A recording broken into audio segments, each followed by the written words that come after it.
নমস্কাৰ। সেদিনা আছিল 2022 চনৰ এটি বিশেষ দিৱস, মাতৃ দিৱস। সেই পবিত্ৰ দিনটোত আমি অসমৰ কেইগৰাকীমান মাতৃয়ে জন্ম দিওঁ এটি কন্যা সন্তান আৰু তাইৰ নাম ৰাখোঁ অসম নন্দিনী। লাহে লাহে সন্তানটি ডাঙৰ হ'ল আৰু 2 বছৰত ভৰি দিলে।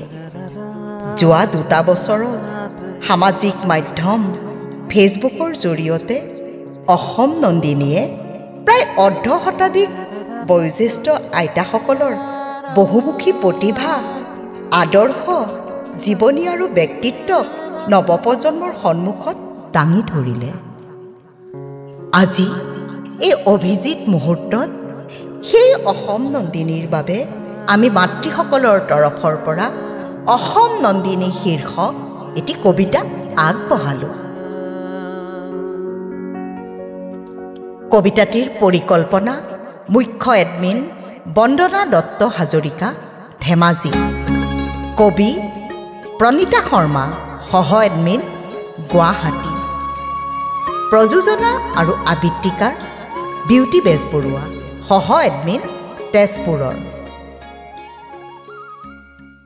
অসম নন্দিনী।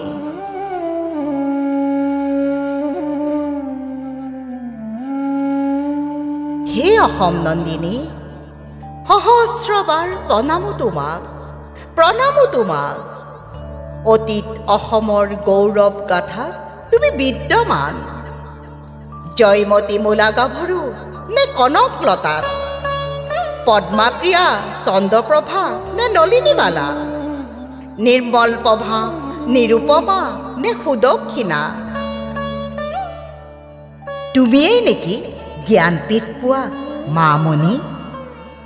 আৰু কতগৰাকীক সামৰো বাৰু এই কবিতাত?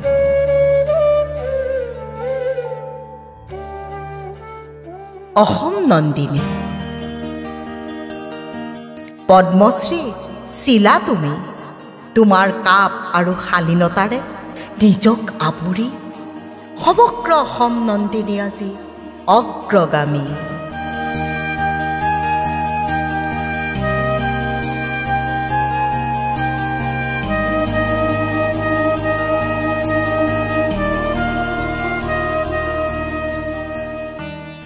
অম্বিকা, পদ্মা, হেমলতা, আবেদা, মিনতী, মৃণালিনী, লীলাকান্তি, লক্ষ্মী, তোমালোক স্বৰ্ণ অলংকাৰ।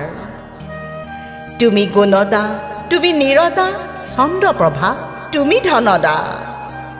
তুমি মীনাক্ষী, তুমি মৃণালী, সত্যৱতী, তুমি মানিকী। তুমি ইন্দিৰা, তুমি নীলিমা, দুৰ্গেশ্বৰী, তুমি চালেহা।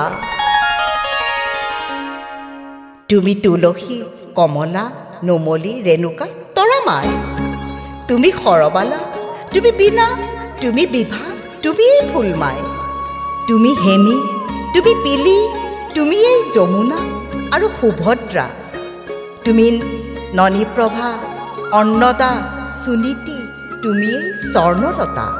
তুমি সোণুমাই, তুমি দিব্যলতা, তুমিয়েই অনু আৰু মিনু। কনকলতা তোমালোক হেজাৰ ফুলৰ ৰেণু, সেই ৰেণুৰেই অংকুৰিত ফুলনিত পদ্মশ্ৰী। বিৰুবালা তুমি সাহসেৰে ৰৈছিলা আৰ্তজনৰ কাষত। আমিও নন্দিনী অসমৰ। নতশিৰে প্ৰণাম তোমাৰ চৰণত, মৰমেৰে আমাক বুকুত সাৱটি চেনেহৰে দিয়া আশীৰ্বাদ।